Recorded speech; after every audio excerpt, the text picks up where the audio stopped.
Music has changed. How it makes us feel never will.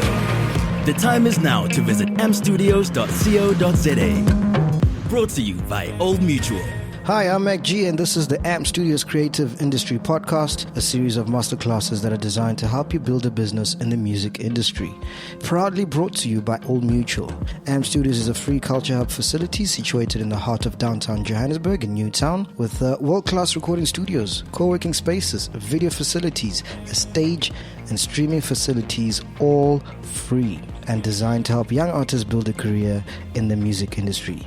If you'd like to be a part of the AMP Studios or check out all the masterclasses and content we've created for you, just go to www.ampstudios.co.za or send us your name to our WhatsApp line on 081 707 6636. That's 081 707 6636. Welcome to part 2 of the Management Masterclass with Martin Myers, Sibu Mabhena, and Thuli Keupilwe. Exposure is a very valuable thing. It's the most amazing thing in the world because all artists started like that. Yeah. There's a picture of DJ Maphorisa when he was playing in his garage and no one really cared who he was, and look where he is now. Because he played at weddings and he played at this and he did that for free. Yeah. You know? But there's even like TV platforms, right? Someone gets invited to a TV show. Big artists get invited to TV shows.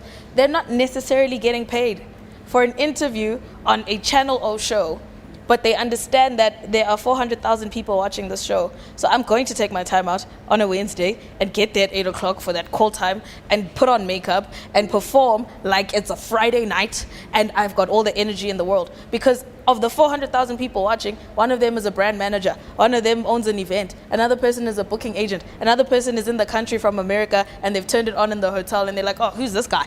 So exposure, if it is the right exposure and you're not being exploited, can be used as such a powerful tool to turn your career into something bigger.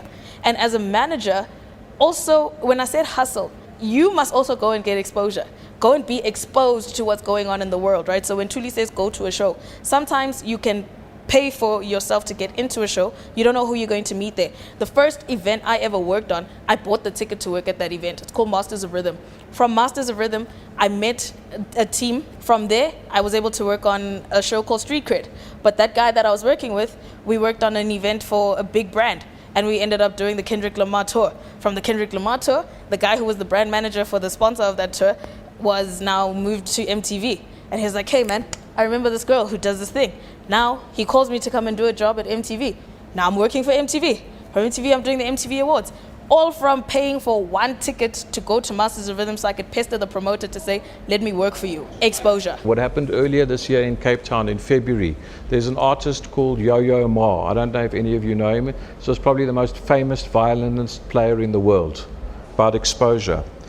Zolani from Freshly Ground was doing an event and she wanted some poetry and real stories, and they put Sipho Jonas forward and we got a small honorarium and fee.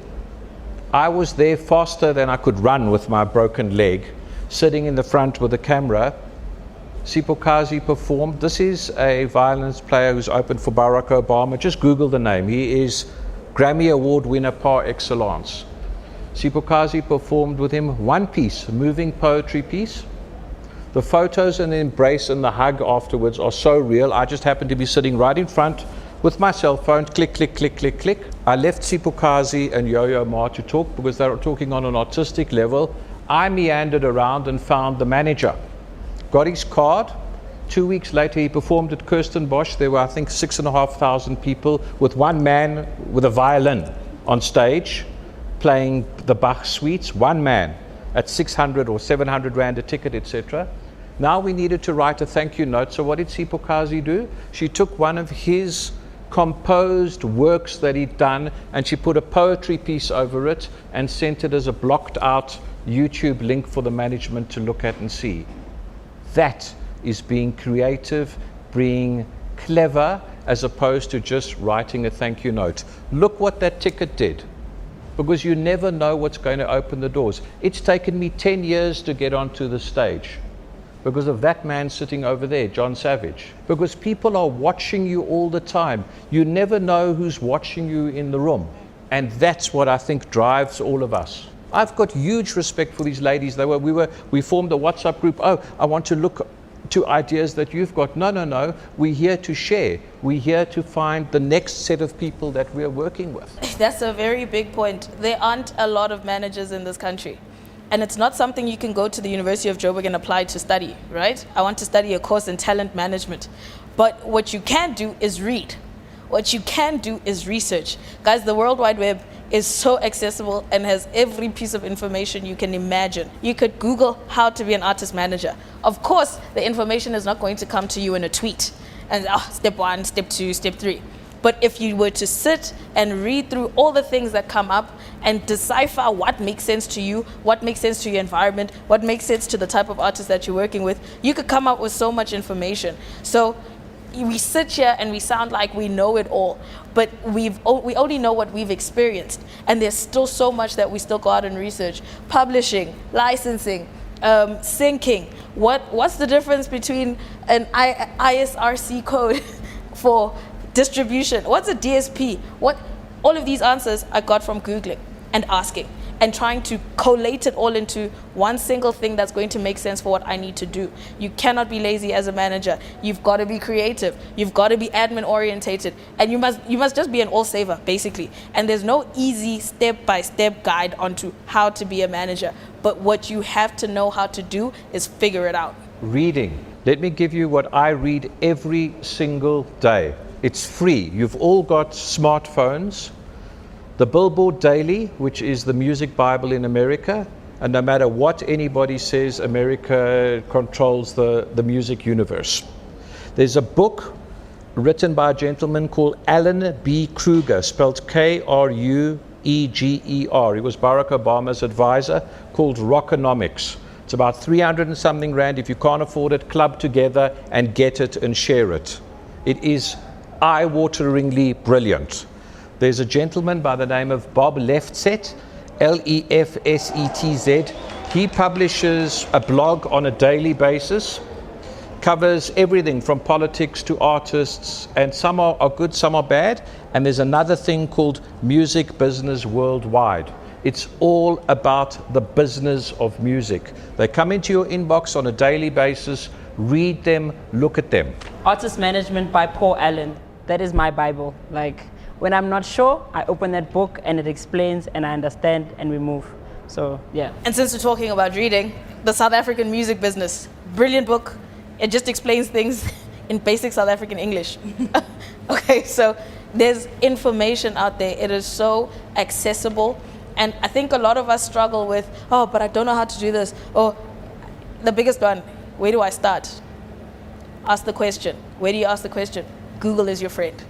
Wow, this is really great. So far, so good. So I'm thinking, let's take a quick break. We'll come back and see if we can take some questions from, anyone from our audience here. So, yeah, let's take a quick break. We'll be right back. M Studios brought to you by Old Mutual. Making a nyugu these days, good rough. Just ask that guy. So that's why you need Old Mutual rewards. They're lifing. See, these guys actually reward you for being clever. Anybody can join, and it's free. It's my son's birthday tomorrow, so let's earn some points. Now turn my points into cash. They send a voucher. Then just shop, show, and scan. The time is now. Sign up for free to Old Mutual Rewards today. Hi, I'm Sam. I'm also Sam. Meet my little Sam. Only the best for my son. Sam! I'm Sam! This is Sam, live. I'm Sam. No two people are the same, so why should their cover be? New personal cover from Old Mutual lets you build the cover that's right for you and your budget. And it's easy to change as your life does too. The time is now to get personal cover that's just for you. Speak to your financial advisor today.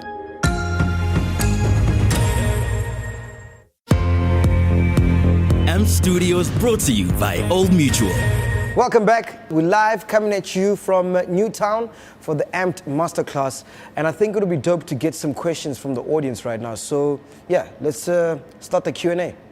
Hello, everybody. My name is Steve Chabalala. I want to ask, what are the challenges of working with a new artist? Because these days, new artists, when they are saying deals, they are saying wrong deals like 360, like when they are signed maybe in the independent label. So they got many challenges. So I want to know, as a manager, where can you involve to help them to sign the right deal? Because a lot of the artists are escaping the independent label these days because they don't know how to read contract. Maybe you'll ask for a lawyer to help them, to assist them with a contract to sign the right deal. Especially when the sings deal, artists most of these days, they're getting robbed. Maybe a brand approach them when they want a deal, or they are brand ambassador of a brand.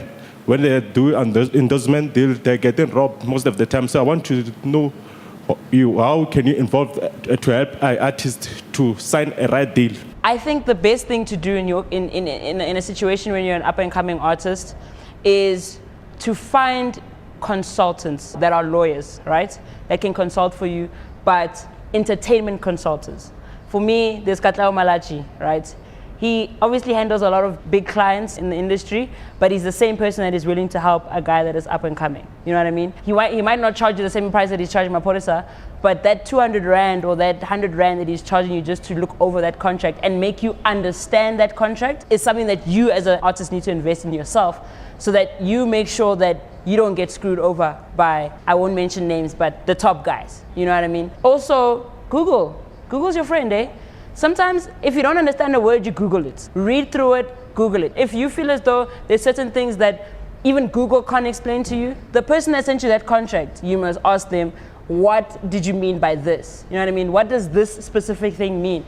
Because if they don't break it down for you to understand, then maybe it's not a contract that you should be signing. Just to add to that, I think you touched on record deals and then brand deals. So as the manager, I guess your job is to protect the interests of the artist.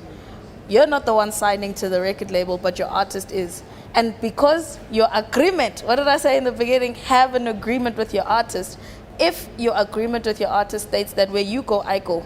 Because for that record label to be interested in you, it's because of all the work that I've put in. So where you go, I go.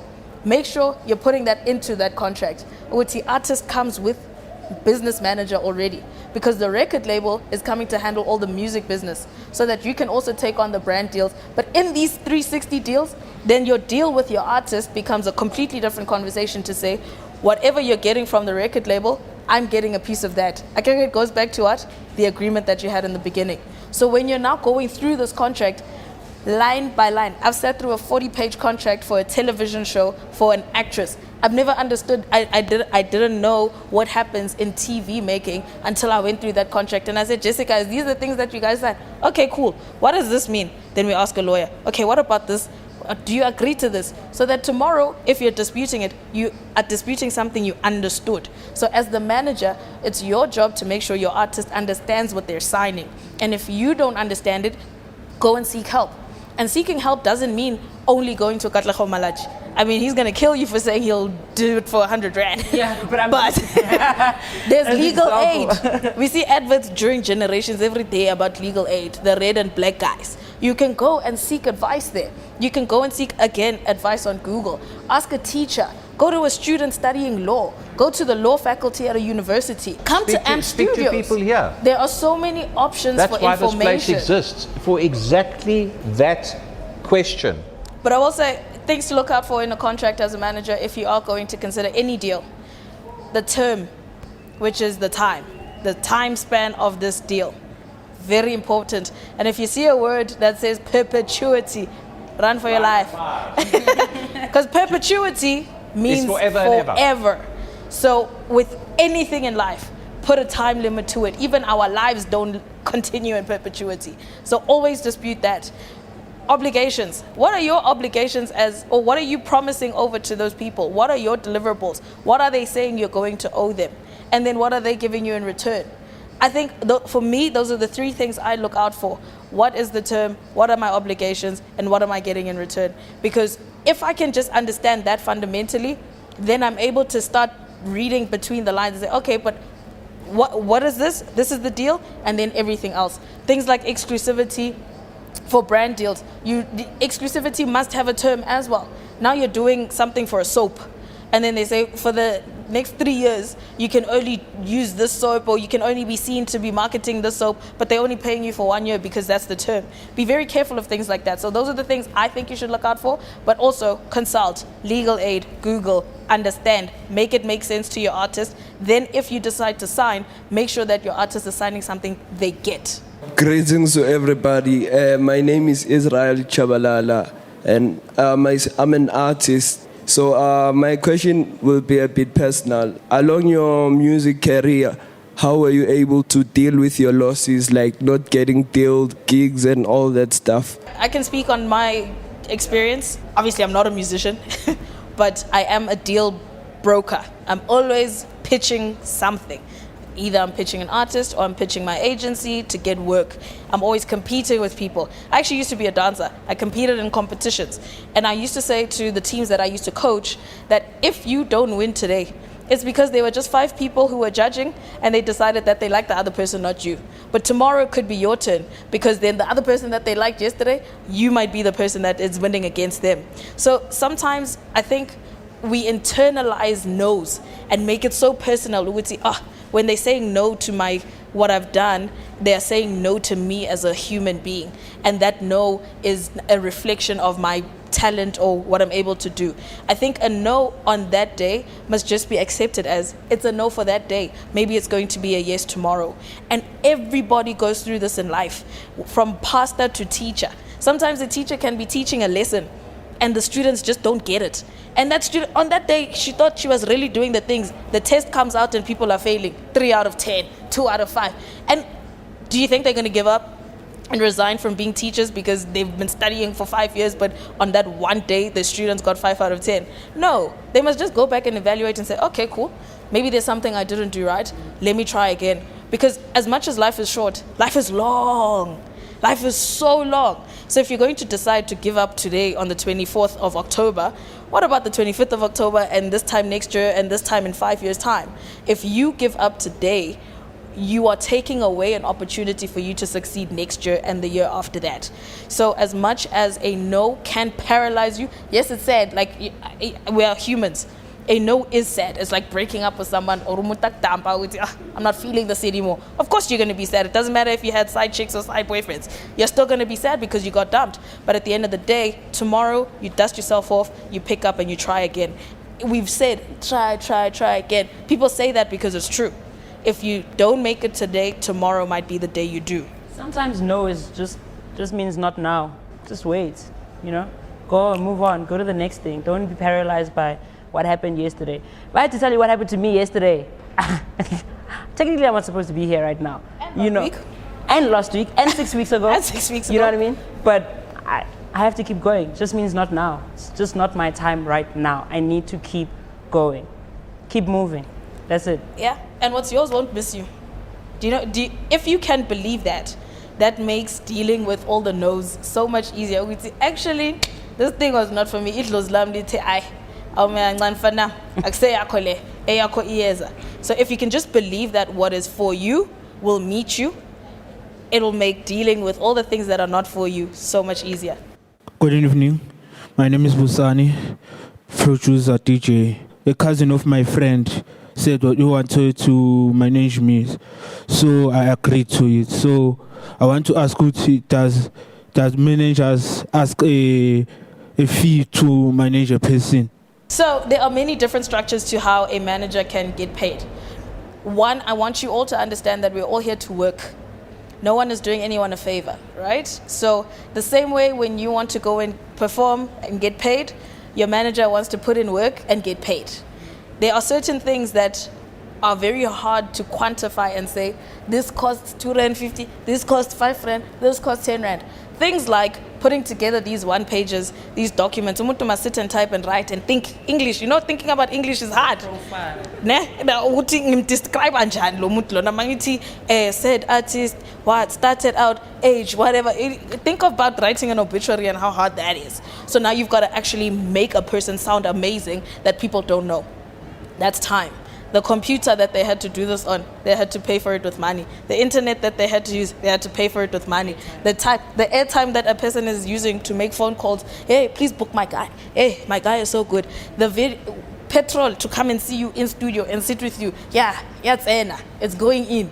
Then after that, we are hungry. Your manager is buying a quota.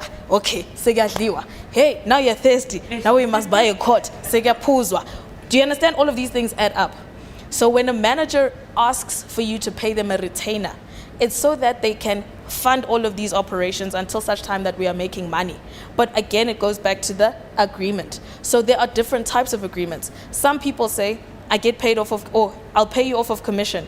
But in my world, my commission then becomes a higher percentage because I'm taking risk with you. So I'm investing, you're investing, so I'm going to take a higher percentage. Other structures, you can have a retainer. So if you have a retainer, I'm taking a lower percentage because when as the artist, you're absorbing most of the risk. You're paying upfront and then we have to work to make it back. So in my agency, we have 2 contracts. One contract with the retainer, and it offers you graphic services, social media management, all of the plugging. We do a profile for you every single month because your social media stats change every single month. In the agency, I'm paying a graphic designer, I'm paying a talent manager, booking manager, I'm paying all of these people. So your retainer is covering those services. Plus then we take a percentage. And the percentage structure for us goes, 15% if we bring the deal, if we are the first point of contact, 10% if you brought it. So if someone calls you as the artist and then you pass it on to us to manage, that's what we do. Here's my lawyer, she's sitting right here, she can validate everything I'm saying because she drew up the contracts. Then the other one is no retainer, but we take a higher percentage. And still the percentage is still first point of contact if it's me or if it's you. And then there's the fact that we take different percentages off of different things. So if it's performances, different percentage structure. If it's a brand deal, different percentage structure. An appearance. So you must also understand what you guys are selling. Back to the product. What is the product? And once you've determined that, as the manager or as the artist, you're able to say, okay, no, Mina, I'm a producer, I'm a beat maker, so I sit in my bedroom alone making these beats at 2 o'clock in the morning. I'm going to take all the money by myself. When a manager, you have nothing to do with that. But gigs, you're the one going out and getting them, so you can eat off of that. But you must have an agreement. Does that make sense? Have what's called a sunset clause.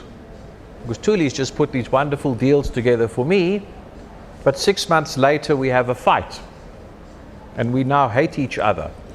But the one deal is only going to happen in 2 years' time and it's worth R1 million. She wants her slice of the action because she put that deal together. So remember that as well when you're signing up for management. The deal that happens today might only see reality a year or 18 months down the line, particularly with sponsorships and clothing and things like that and everything else.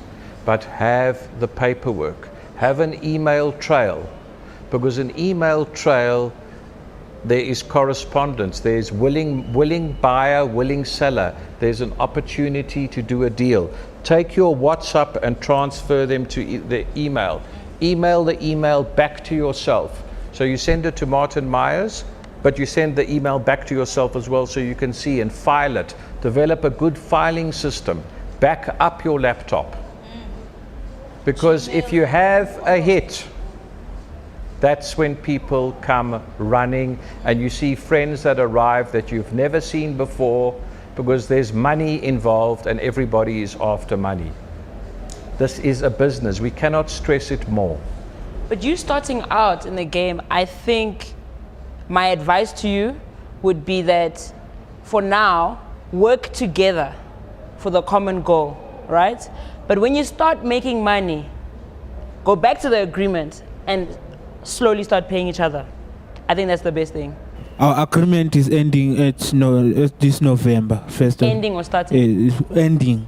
It started last year, December. Yeah. So it's ending this. But he has not given me the promise that he said he would give me, like gigs and so on.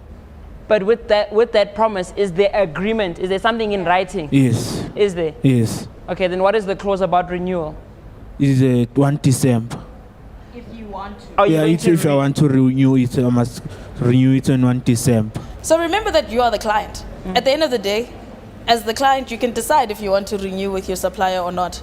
If you don't enjoy the arrangement, then you discontinue it.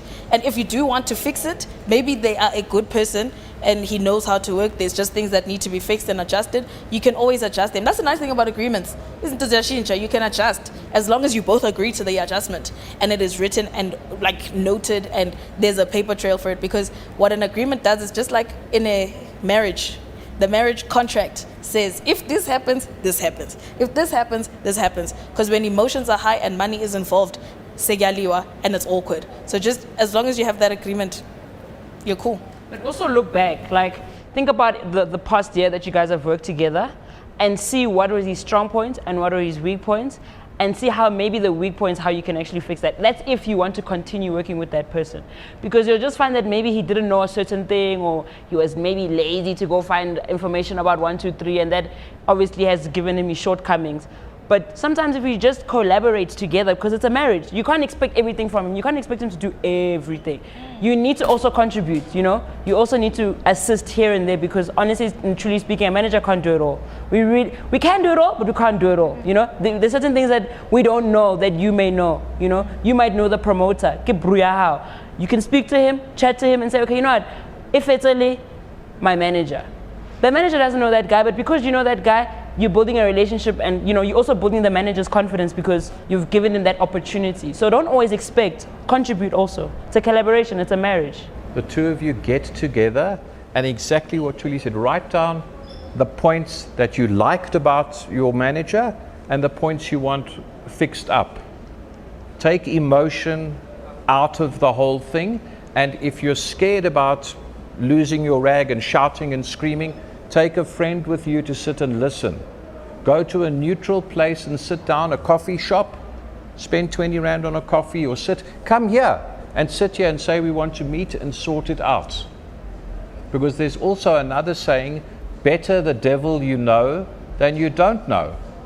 Because you're going to leave your manager because you're upset with him. Now where are you going to find someone? Sit and talk, pick up the telephone. Because what we do, we start off at the very beginning talking about, it's about working together as a team. You need him and he needs you, but you're paying him, you're the artist. But sit down and have a conversation. My name is Drenga. So like I was going to ask, as a starting up and coming artist, with the manager, you're still studying, there is no funds, there is nothing. With like what you were saying, sir, in working on the product, there's studio sessions that have to be attended. There's beats that have to be bought. There's music videos to be done. How do you all go around with the monies? Like who does what? And so you're starting out and you're worried about the money. You've got a manager. Can I give a solution to that problem? And then we can open. Why don't you go 50-50? For every 100 Rand you put in, your manager must also put 100 Rand in. And whatever you make and create in that process, you go on an equal share for a certain time period. For song Martin Myers, we're working on song Martin Myers. The studio is costing 100 Rand, 50 Rand, 50 Rand. This is costing, and you split everything and you log it all down and you recoup. That means get the money back for those expenses first. Worry about the video later. You've got to get airplay and you've got to get it to managers and people to listen to, and you've got to get it to radio. That's what you need to do. But you haven't got funds at the moment, so why don't you just split it? That will solve your problem initially while you start. And I think the thing of hustling, right? A lot of the biggest artists in the hip hop world, at least, all hustle together. Like Jay-Z and Damon Dash were hustling together, but Jay-Z is the artist. Questa and Nota and Leroy have been hustling together, but whatever I find, I put into, let's do this thing. But they log everything and say, okay, split ownership. It's just like any project that you're going to do together. What we need to pay for, let's go out and find the money. If I need to work at a bar for 12 hours, okay, cool, Fana, I'm hustling, I'll get 100 Rand tomorrow, sharp. Omunye, I'm going to ask my grandfather, mhlambe angboleke 100 Rand. Omunye, I'll go to the bank for a loan. But know that everybody that you're working with is going to put their skin in the game, and if they put money in, they must get money out. So when, as the artist, don't look at these people as your help, because if they're putting in money, you must be ready that when this thing pops, they're sharing the money with you. And that goes for any kind of business relationship. It doesn't have to just be about music. Whatever we do as partners, we all put in and we get out. So be ready for that, Uti, when your manager is the one feeding you. Like I made that whole example. Remember them when the money comes.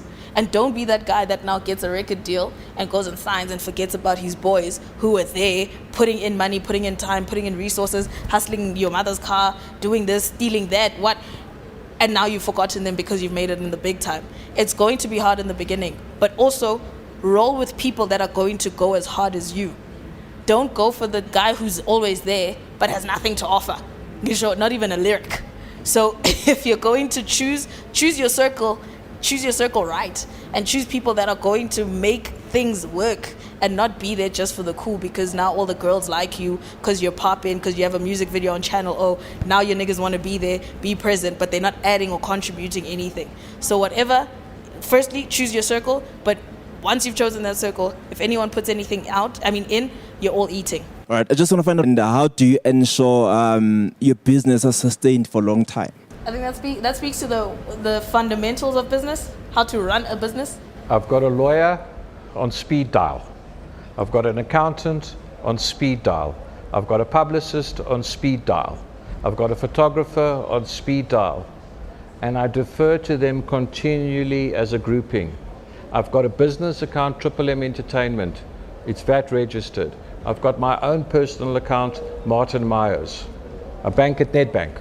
You pay Triple M Entertainment, that money comes in. Sipho's account is at Nedbank. It's an instantaneous transfer to him. It's an instantaneous transfer to Sipho Kazi Jonas. It's an instantaneous transfer to RJ Benjamin, because I'm responsible for their money.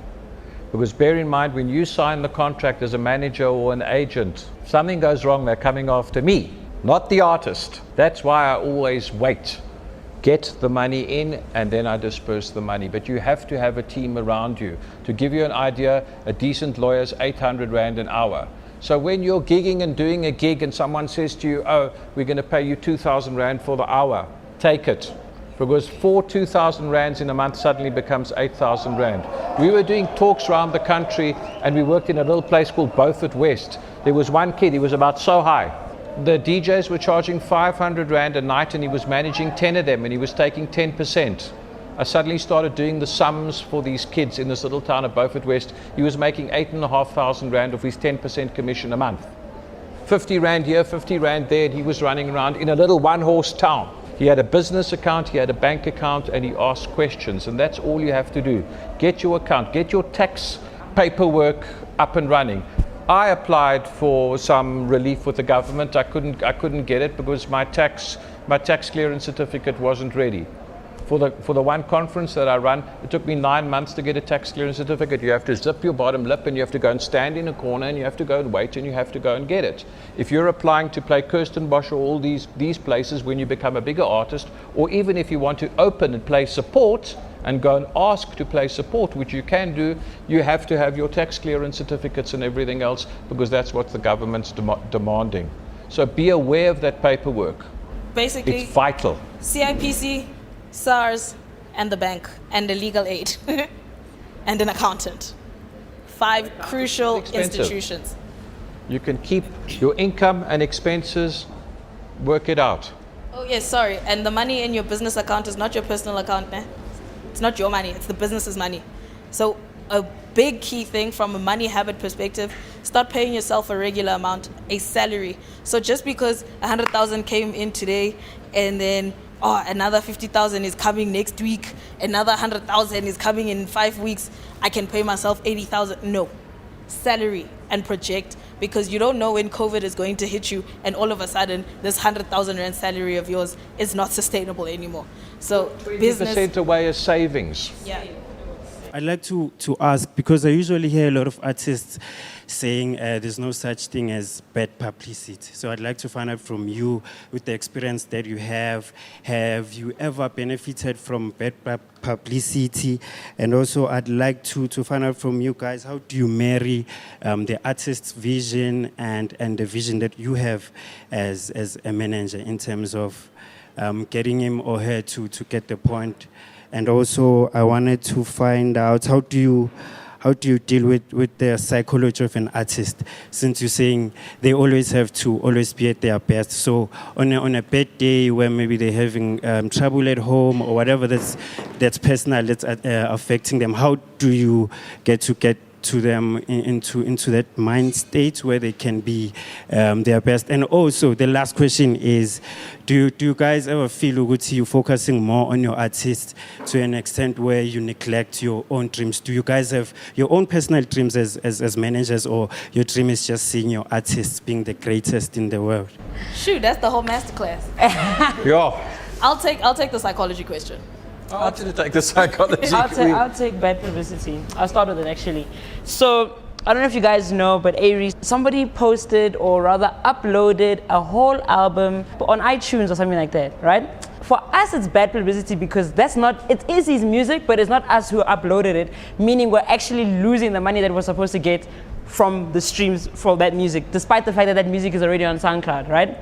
So obviously the backlash is because there's another artist that thought that we were trying to attack him based on the fact that the name of the album was similar to the name of his album, right? But what we found is that by firstly releasing a press statement to say that we are actually not involved with this thing, it's got nothing to do with us, helped us because the next day, Reese's albums that he had were maybe actually the most streamed music the next day, because we handled the bad publicity with composure, right? Because if you handle it, if you have an outbreak and you go wild and you become, crazy, people might take it in a rude way. How you react to bad publicity may actually benefit you from streams, followers. You can actually get publicity from actual publications where they want to now interview about the situation. And you have an opportunity in that moment to spin it and talk about yourself in a positive manner. Takes you to the next level. With bad publicity, give you an example. When, I think it was, I speak under correction, when Yuma Sakela passed away, the football player Mark Fish, he put a picture up of hotstix next to himself and said, I'd passed away or whatever. And someone phoned me, and I've got Sipho's Twitter account, and said, look at this. So I phoned Sips, I said, what must I do? So we said, no, we just wrote there, Mark, I'm still alive. Mark Fish challenge. And we left it, and it ran for weeks. There was the Mark Fish, and we left it. Don't disrespect and shout at the guy. It was a mistake.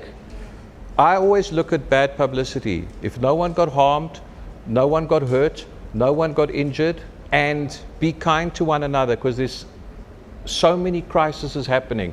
I lost a colleague of a colleague the other day. The gentleman committed suicide. That's real life.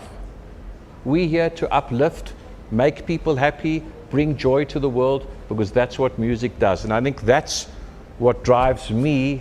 I want to see people happy. That was an AMP Studios Music Industry podcast brought to you by Old Mutual. I hope you're learning a lot and loving the series. Please subscribe right now to make sure you don't miss out on more. And if you'd like to see videos or access more content or even use the AMP Studios facilities, or maybe you just want to be part of our AMP Studios journey, go to our website. That's ampedstudios.co.za, ampdstudios.co.za, and sign up there. You can also sign up by sending your name to our WhatsApp line on 081 707 6636. That's 081 707 6636. Music has changed. How it makes us feel never will. The time is now to visit ampstudios.co.za. Brought to you by Old Mutual.